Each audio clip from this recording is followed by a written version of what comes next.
Next speaker is Jerry Simoneaux, and he's an attorney here in Houston.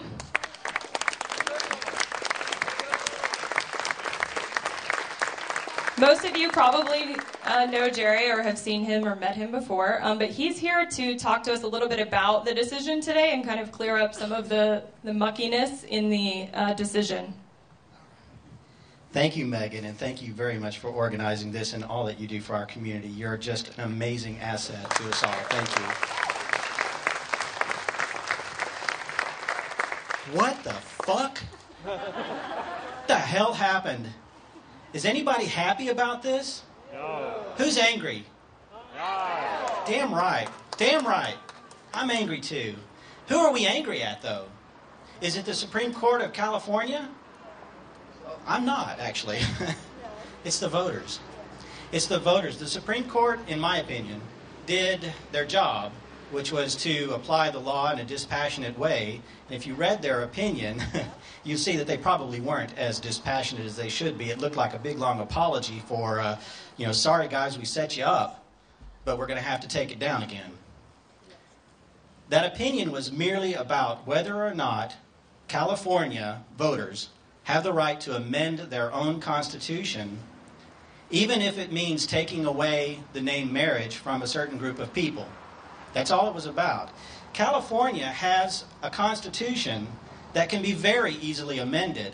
The only thing that you need to do to amend the constitution in California is, you can get the legislature to make a proposal by a simple majority, and if the voters approve by a simple majority, it's amended. The other way that you can amend the Constitution, which is what they did in this particular case, was 8% of the number of people who voted in the gubernatorial election, whatever that 8% number is, and how many people do you think actually voted in a gubernatorial election, can simply put a ballot measure up for vote by a majority of the people, 50% plus 1, to amend the Constitution. That's what happened. The people in California were persuaded by fear. They were persuaded by a particular religious organization that put out lies in their advertising. They lied to the voters of California in order to make their point and to perpetuate their own fears, their own homophobia, their own hatred of a particular group, and veiling it as protecting families. It did nothing to protect families. Nothing. Nothing at all. What was the Supreme Court supposed to do? They weren't deciding again whether or not gay and lesbian people, bisexual and transgender people have the right to get married. They were simply deciding, was this ballot measure done properly? That's it. That's it. It took them 186 pages in a decision to tell us that, yeah, we think the ballot measure was at least done properly, procedurally. And in those 186 pages, they seem to apologize all the way through. That's what I thought. So, what can we do? What are we going to do about the 18,000 couples who are in same-sex relationships, who were married in California? I don't know. Your marriage is still valid and still recognized in the state of California if you were married there. But what does it mean if you leave the state? If you were someone who was married in California, but you're not a resident of California, what does that mean for you? Your marriage is valid and recognized in California, but if you go to Massachusetts, where they also have same-sex marriage, are they going to recognize it as such? Because it's not really recognized in the state where you were married. We don't know. What does it mean when a state says, 18,000 people, you can have your marriage. Everybody else, if you're gay, lesbian, bisexual, or transgender, and you want to enter into a same-sex relationship, no. If you are a heterosexual and want to enter into a different sex, an opposite sex relationship, you can do it. What are they going to do? Here's the thing. This ballot initiative, again, was put up by just 8% of those who voted in the gubernatorial election, a very small number. It shouldn't be that damn hard for us to get another ballot measure up to the state legislature for a vote, or up to the voters for a vote. We should be able to do that. And if the polls are right, we've been right all along. The California voters were duped and they're figuring it out. If we can get a ballot measure in the next election or the elections to come, it looks like we might be able to overturn this that way. We don't know. We don't know. Here's something that you can do that might be fun if you're pissed off like me. If the voters in California can amend their constitution to take the name marriage, just the name marriage, away from a certain group of people, but still give them the same rights, then why don't we do that to other groups of people and base it on their ridiculous interpretations of religion?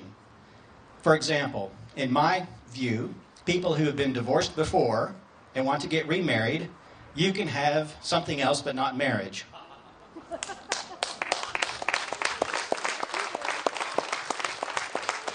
I would not do that. I would not do that. But logically, if such a ballot measure were proposed and passed, according to this Supreme Court decision, then people who have been previously divorced and want to get remarried can still have all the same rights of other married people, but they just can't have the name. And that would pass constitutional muster under the state of California's Constitution. Here's what I want us to do. I want us to remember this. We are a people who are governed by the rule of law. And by that, I mean that we're going to respect this decision of the California Supreme Court. We may not agree with it. We can choose to be angry about it, but we're going to respect the rule in California, and we're going to work damn hard to do exactly the opposite. We're going to put another ballot initiative on. We're going to get the voters to understand that they were duped in the first one and give them a second shot at this to get it right. To get it right. Are they going to take this to the federal Supreme Court? Well, they have they have every legal standing, every legal right to do it. This is a huge equal protection problem when you have 18,000 people who can have marriage, who are in same-sex relationships. Other people in same-sex relationships can't.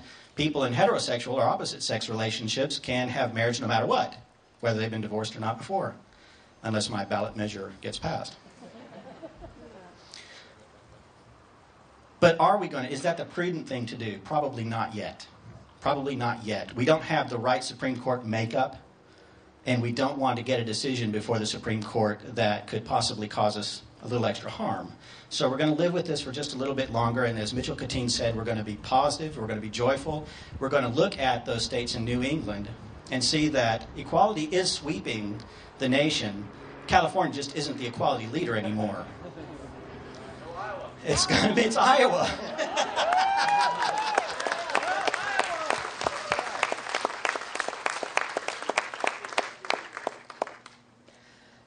So, my parting words to you are this. We are, again, people who respect the law, and we're going to do this the right way because we've always done it the right way. And every time we've done it the right way, we've won except for this one time, but we were overruled by voters. And doing it the right way is going to get us into equality quickly, I hope. And if you believe the folks at the Gay and Lesbian Advocates and Defenders, we're going to have all New England states fully equal by 2010, or 2012 rather, 2012. So look forward to that, and as soon as that happens, it's just got to roll like thunder across the rest of the nation. Maybe more Midwestern states will fall too, just like Iowa. Thank you very much for being here. Continue your fight. Call people in California. Tell them to get a new ballot measure going. And let's overturn this by a vote.